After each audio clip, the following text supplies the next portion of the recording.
simulan ng tikiman, kilalanin muna natin ang ating guest. Ako po si Maru Pahati Sarne, isang broadcaster sa DWIZ 882 kHz AM. Ang aking mga programa doon ay halo-halo. May medical, merong tungkol sa business, merong tungkol sa public service. Ako si Mike, pero nakilalang Chef Tatong. May sarili akong restaurant, yung Chef Tatong, at saka we specialize in Filipino food, but we do it with a modern twist. My name is Brian Ligsay. I'm a broadcaster by profession, voice actor by career. I love cooking, and particularly mga desserts and pastries. Alright, so ito na, tikiman time. Miss Maru, Chef Tatong, and Sir Brian. Alright, so dalawang pochero ginawa namin ni Mama. Yung kay Mama ay, the traditional pochero. Chicken yung ginawa ko. Chicken ang ginamit niya. Buksan mo na. Chicken pochero. Chicken pochero. And then yung sa akin naman, it's beef pochero on tomato cups. Pero kung gusto nyo pa ng meat, meron pa dyan. So anong gusto nyo unahin? Okay ka mag-decide. Gordon Ramsay. Hindi naman. Malakas ba ang pressure, Jeremy? Okay. May kabog sa bibig.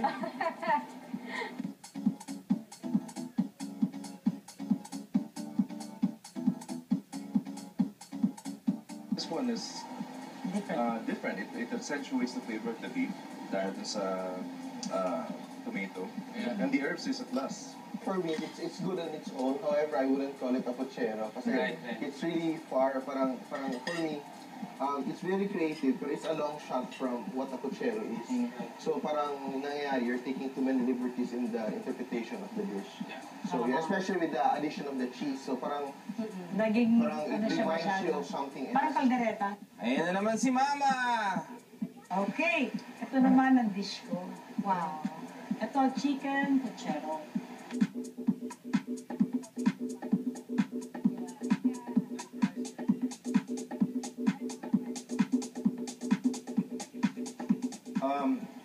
Well, the chorizo, it's a plus.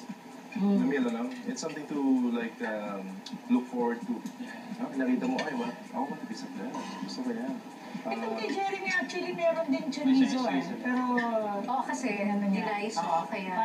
Parehong-pareho sila ng size. Pero yung blend ng ng flavor ni Mommy, hindi ako biased dahil Mommy rin ako, pero yung blend ng flavor talaga ay iba kasi siguro talagang malaking factor yung may sauce. Diba? Parang nililiguan siya ng flavor. Kaya ganun yung pinaglagaan. Ganun yung feeling sa mouth mo eh. The one thing that's very hard to get with the pochero is the plantain o yung saba. Oh, yes. Kasi many people overcook the saba. Yes. And it becomes soggy. No? Yeah. But this one's very firm pa. Tama-tama. Hindi ko siya sinabay sa huli ko siya. Inuna ko yung potatoes. Chef Tatong? I also know this, kasi yung heritage ko sa is both Cebuano and Tagalog. So I have two memories of pochero. But whenever we serve it this way, it's served with eggplant. Yes. Yung grilled Yung eggplant with onions. garlic. Yes, exactly.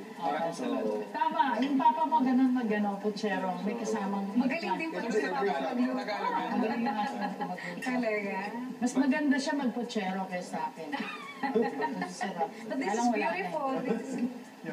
This tastes delicious talaga. Okay, so ito na inyong verdict! Kinakabahan ka ba? Oo na, huwag mo nang dagdagan. Alam kong sinasaiwar mo ko eh. Alam mo, Miss Maru, Yan. Sige yan. Sige. napakasalip ang kailangan natin Dito pala boss ko, si Ray Langit. Kita mo naman kung gano'ng kaganda ang presentation ni Jeremy niya. Okay, between the battle of the mom and the chef, Tan, tan, tan, tan. ang boto ko ay pumupunta kay Jeremy. Yay! 1 point! Pag-asa. Pag-asa. Nilinetas. Ismaro. Ito nga, hinanda ni Mommy. Kasi ito yung traditional pochero eh. Sabi nga, ito yung comfort food na kapag umuwi ka sa bahay, tapos ito hinanda ng nanay mo eh. Talagang parang gusto mo matulog na lang afterwards. Pero ang talagang lumutang talaga rito kasi yung ang sauce niya. Kaya ang boto ko, Sa I akin. want my mommy! Wow! 1 all! Si Mommy! Naku, tiebreaker pa na si Chef Tato. Trabahan ka lang. Diba? Ako naman kakabahan eh. Ako kasi medyo, always kasi when I create a dish, I always go back to the origin of the dish. And it's very important for me. Once you call something something, it has to carry the elements forward. So, sa akin, siguro napaka-cerebral ng approach ko, yung analysis ko sa dish. Pero, for now, I'll go with Mommy's dish. Congrats! Congrats! Winner!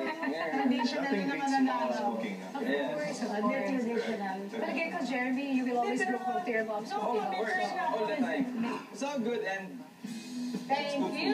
May pa-plug ba kayo? may gusto kayo plug? Anything? I'd like to invite everyone to check out our place at Montalban Franco's Bar and Restaurant.